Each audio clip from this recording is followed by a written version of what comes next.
So what I'm doing here today is replacing a SRS airbag control module. This is a 2004 Suburban. There's a little fender bender on the front and the driver's side airbag popped.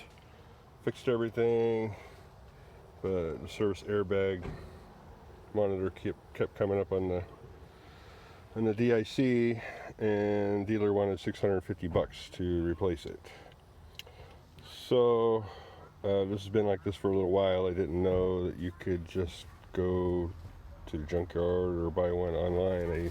Another module, has to be the exact same part number. This one is a 0609.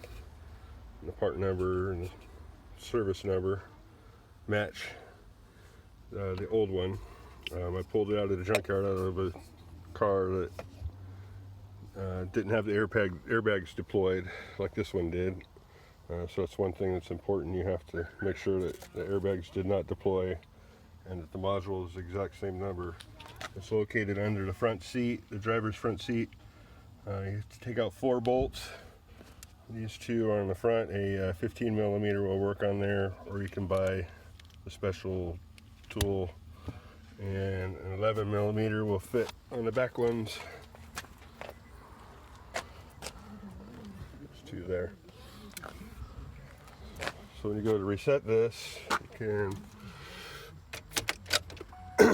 turn the key on, power up your Tech2.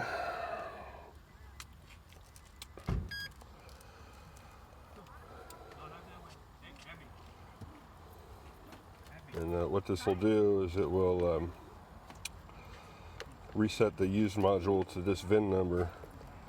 So this is a 2004 Chevy truck. I believe the body code is K. We're going to go body, it's a base radio.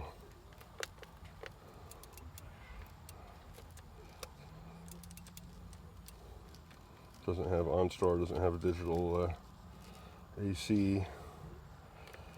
So we can go to body control module. I'm not sure if that's where it is. Let's see now. Let me go back. Restraint system. Supplemental restraints. Special functions.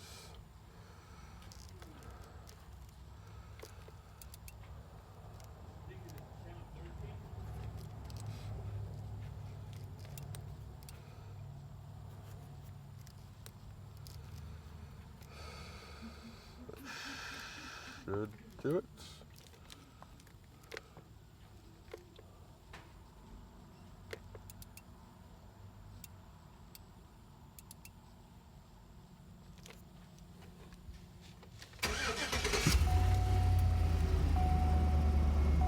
And no more service airbag. That did it. Simple. Didn't take long at all. Maybe 30 minutes. Taking out 4 bolts. And the module uses 3 10 millimeter bolts. You can just use a regular little socket once you reach underneath the carpet. Once you break them loose, it'll just come out by hand. That's it. Only cost me about $30 at the junkyard.